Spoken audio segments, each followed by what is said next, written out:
জেলখানায় তো আর ভালো মানুষ থাকে না, থাকলেও ওটা আর কি হয়, জেলখানা হয় না। মিশরের ইউসুফ নবী যখন জেলখানায় প্রবেশ করলেন, দেখে এটা আর জেলখানা না, এটা একটা নিকৃষ্ট মানুষের আবাসস্থল, ভালো মানুষ এখানে বসবাস করে না। তিনি মানুষকে বুঝিয়ে সুঝিয়ে বয়ান নসিহতের মাধ্যমে পুরো জেলখানাকে তিনি আলোকিত করে ফেললেন। সুবহানাল্লাহ। ওই যে দুইজন ব্যক্তি ইউসুফ নবীর সাথে প্রবেশ করেছে, একজন বাদশার মদ পানকারী, আরেকজন বাবুর্চি। দুইজন ব্যক্তি ইউসুফ নবীর কাছে একদিন গিয়ে বলল, ইউসুফ নবী, ইন্নী আরানি আসিরু খামরা। একজন ইউসুফ নবীকে বলল, আমি স্বপ্নে দেখলাম আঙ্গুর থেকে মদ বের করতেছি, আঙ্গুর দিয়ে মদ বানায়, আঙ্গুর থেকে আমি মদ বের করতেছি। আর আরেকজন বলল, ইন্নী আরানি আহমিলু ফাওকা রাসি। আমি দেখলাম আমার মাথায় একটা রুটি, আমি মাথায় করে রুটি বহন করছি, খুবুজান তাকুলু তায়রু, আর পাখি আমার মাথা থেকে রুটি খাচ্ছে। দুইজনের দুইটা স্বপ্ন। একজন দেখলো আঙ্গুর থেকে মদ বানায়, আরেকজন দেখলো তার মাথার রুটি বহন করতেছে আর সেই রুটি পাখি খাচ্ছে। এই স্বপ্নের কি ব্যাখ্যা ইউসুফ নবীর কাছে জানতে চাইলেন। ইউসুফ নবী স্বপ্নের ব্যাখ্যা করলেন, আম্মা আহাদুকুমা ফায়াসকি রাব্বাহু খামরা।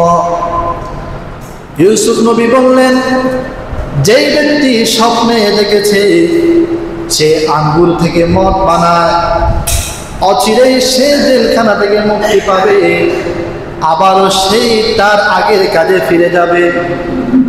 ওয়া আম্মাল আখর, আর যেই ব্যক্তি স্বপ্নে দেখেছে তার মাথা থেকে পাখি রুটি খায়, অচিরেই বাদশাহ তাকে সুবিধে চড়াবে, আর তার নিথর দেহ যখন পড়ে থাকবে পাখিগুলি তার মাথা থেকে মগজ খাবে। দুইটা ব্যাখ্যা করলেন। বললেন, যে স্বপ্নে দেখেছে মদ বানায় সে মুক্তি পাবে, মুক্তি পেয়ে আবার সে তার কাজে ফেরত যাবে। যার মাথা থেকে পাখি রুটি খায় সে তাকে বাদশা শুলিতে চড়িয়ে মেরে ফেলবে, আর তার মরা দেহ থেকে পাখি টুকরে টুকরে খাবে। ইউসুফ নবী ব্যাখ্যা করলেন। এখান থেকে তাফসিরে মারিফুল কোরআন এসেছে যে স্বপ্ন দেখলেই ব্যাখ্যা করতে না চাওয়া, না জানা। স্বপ্ন তিন প্রকার। কয় প্রকার? তিন প্রকার।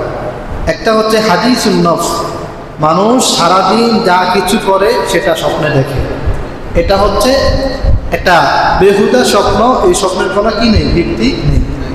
দুই নম্বর স্বপ্ন হচ্ছে তাহবিলুশ শাইতান, শয়তানের পক্ষ থেকে স্বপ্ন। এই স্বপ্ন যখন কেউ দেখে আর ঘুম ভাঙার সাথে সাথে তার উচিত আউযু বিল্লাহ পড়া। আর তিন নম্বর স্বপ্ন হচ্ছে মিনাল্লাহ, আল্লাহ তাআলার পক্ষ থেকে। তাহলে স্বপ্ন তিন প্রকার। সাধারণত মানুষ প্রথম দুই প্রকার স্বপ্ন বেশি দেখে, সারাদিন যে কাজ করে ঘুমের মধ্যে সেটা দেখে, আর শয়তানের দেওয়া স্বপ্নগুলো মানুষ দেখে। এই জন্যে স্বপ্ন দেখলেই একেবারে হতবিহ্বল হয়ে না যাওয়া, স্বপ্নের ব্যাখ্যা না জানতে চাওয়া, এটা উচিত।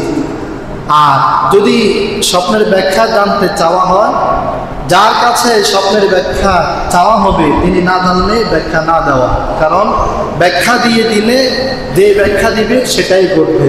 পবিত্র কোরআন বলতেছে, উদিয়াল আমরুল্লাযী ফীহি তাস্তাফিয়ান, স্বপ্নের ব্যাখ্যা যেটা দেওয়া হয় সেটাই ঘটে। এই জন্য কেউ স্বপ্নে দেখলে একান্ত উচিত কাউকে না বলা, আর কাউকে বললে এমন কাউকে বলা যিনি চিন্তা ভাবনা করে স্বপ্নের ব্যাখ্যা প্রদান করেন। অনেকে আছে স্বপ্নের ঝাড়ফুঁক করে, স্বপ্নে পাওয়া ঝাড়ফুঁক, স্বপ্নে পাওয়া মন্ত্র, স্বপ্নে পাওয়া এই, স্বপ্নে পাওয়া সেই, স্বপ্নে পাওয়া তদবির, খুনারি আছে না? এগুলি হচ্ছে একটা ফলস, একটা বেহুদা কথা। স্বপ্নে এগুলি কিভাবে পাবে? একটা কথা বুঝিয়ে বলি, আপনি স্বপ্নে যে ঝাড়ফুঁক পেয়েছেন এটা কি কোরআন হাদিসে নাই? আছে তো। কোরআন হাদিসের বাহিরে আর কোনো ঝাড়ফুঁক হতে পারে? যেটা হয় ওটাকে কি বলে? কুফরি কালাম। ওটা ইসলাম সমর্থন করে না। তাহলে স্বপ্নে আপনি যেটা পাচ্ছেন এটা তো কোরআন হাদিসে আছে। বোঝা গেল আপনি কোরআন হাদিসের জিনিস স্বপ্নে পান নাই, যেটা পেয়েছেন সেটা কি? কুফরি কথা, কুফরি কালাম। অতএব এই ধরনের কথা যারা বলে স্বপ্নে পাওয়া নানান ধরনের নানান জাত সমাজে প্রচলিত, আমরা এগুলিতে কখনোই বিশ্বাস করব না। মুহতারাম হাজিরিন, ইউসুফ নবী দুইজনকে স্বপ্নের ব্যাখ্যা দিয়ে দিলেন। দিয়ে কিছুদিন পরেই একজন মুক্তি পেয়েছে, যার কথা বলেছিলেন সে মুক্তি পেয়েছে, আরেকজনকে বাদশা শুলিতে চড়িয়ে মেরে ফেলেছে।